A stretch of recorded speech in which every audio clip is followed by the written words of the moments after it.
Hello everybody, welcome to my channel. My name is Blessing Puta and I'll be talking about filming with your phone.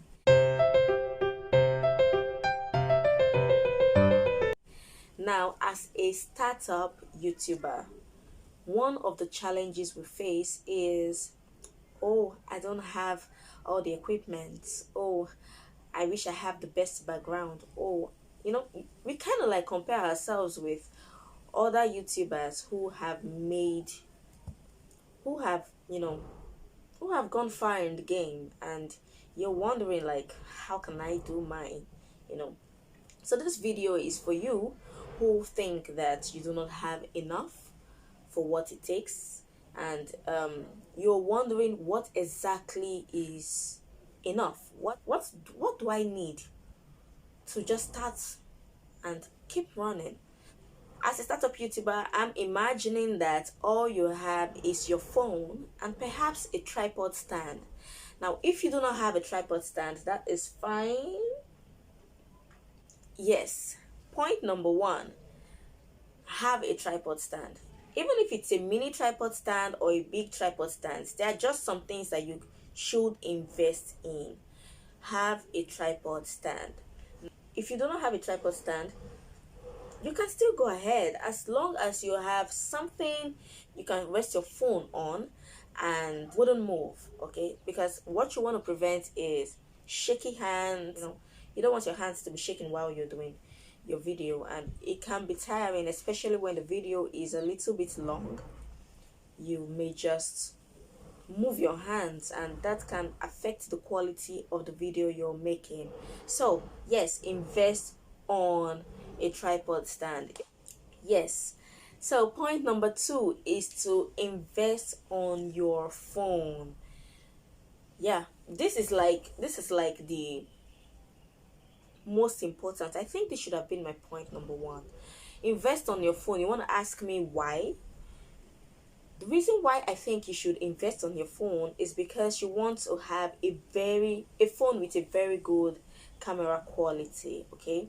So once you can get a phone with a good camera quality, that is like 50% of your worries gone. Every other thing you can work on it, actually. I think the choice of the phone to buy should be dependent on the camera quality that it has, okay? It's just a one-time investment, and very soon you will grow. The idea is that there is a chance for growth when you are a YouTuber. What you do not want to compromise on is the quality of your video, because, well, then people don't want to see somebody that is just looking shabby, or the person is looking fine but then the quality of the video is so yes. So point number three, your background. Now, I see there are some YouTubers that I see and they just focus on what content they're telling you, but the truth of the matter is you should focus on your background, okay? And background is something you do not need much to actually achieve. You need just a background. That's all you need, okay? You can always zoom your phone close to you, whereby you are all that is seen and what is at your back. That's about all that you need, okay? I keep saying it, almost nobody started big, and you can start from wherever you are, but you do not want to be like, as in, you do not want to have that low quality video. And the truth of the matter is, for some of you watching me, your eyes will roam about what is at the back, okay? What you can see aside me. When you're watching a video on YouTube, you tend to take note of the things that are at the back, okay?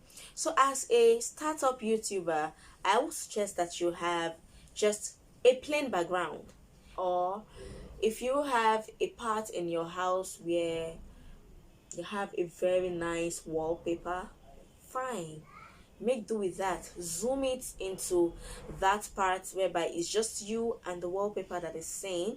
If you don't have a wallpaper, you can always create a background, okay? That's the truth. I'll do a video on how to create a low budget background. Ha! You'll realize that it's actually not expensive. Yes, work on your background. Now, one of the things I realize is that when your background is more wider, when you have a wide range background, you tend to worry more about the location of stuffs, okay, ensuring that everything is fine, and that you already have your studio set up. Yes, but if you do not have a studio, you're just somebody who has your phone and you have a house where you live in, you do not really need a wide range background. You need a closer range background that shows basically you and what is seen at the back. Yes. So last but not the least, you want to consider if it was best to use the front camera or the back camera. Now, depending on the quality of the phone that you are using, if the quality of the phone is high, such that the front camera and the back camera are of equal quality and they are a very good quality, then you can use any of them. But I find out that more phones have a higher quality camera at the back than they have at the front. Okay, so if your phone has a higher quality at the back, ensure to use your back camera. If both cameras, the front and the back, are equal, you can use any of them. Then the next question would be, what challenges will I encounter if I use my front camera and the back camera? Truth be told, if you use your back camera, the chances that you'll be distracted is lesser than if you used your front camera. If you use the back camera, you're basically looking at the lens, and that is the focus that you need to do a very good video. But if you're using a front camera, yeah, you can be distracted. So I'm gonna do a very short video right now showing you what challenges you can face when you are filming with your front camera. Yeah, so right now I am filming with my front camera. Now what I am doing right now is that I am looking straight at the lens, and take note of the focus of my eye. I'm sure it will look as though I'm looking straight into your eyes, okay? And I'm not looking at the picture, I'm not looking at myself, I'm not looking at how I look on the front camera, because the camera is facing me so I can see myself, but I'm not even looking at it. I'm looking straight into the lens, and that would give you the impression that I'm looking at you who is watching me straight in the eyes. How about I turn my eyes away from the camera lens and focus it straight on my image that I can see on the phone? So right now I'm looking at my image on the phone and I am talking. I'm sure that you can see the difference and you have an idea of what exactly it is not to look at the camera, okay? Not to look at the camera lens. So I'm sure it's looking as though I'm looking somewhere else. It's because I am looking at my image, and when I'm talking, I am perhaps taking note of my face and taking note of everything I'm saying. And even though you were so focused, but you're looking at the image, that you see on the phone, that is less filming quality, is not good enough. So if you decide to film with your front camera, ensure that your eyes is not on your image on the phone itself, but your eyes is on the camera lens, okay? So now my eyes is on the camera lens, and I'm sure you now have an idea of what I mean by the distraction, because that is the distraction that you will face should you film with your front camera.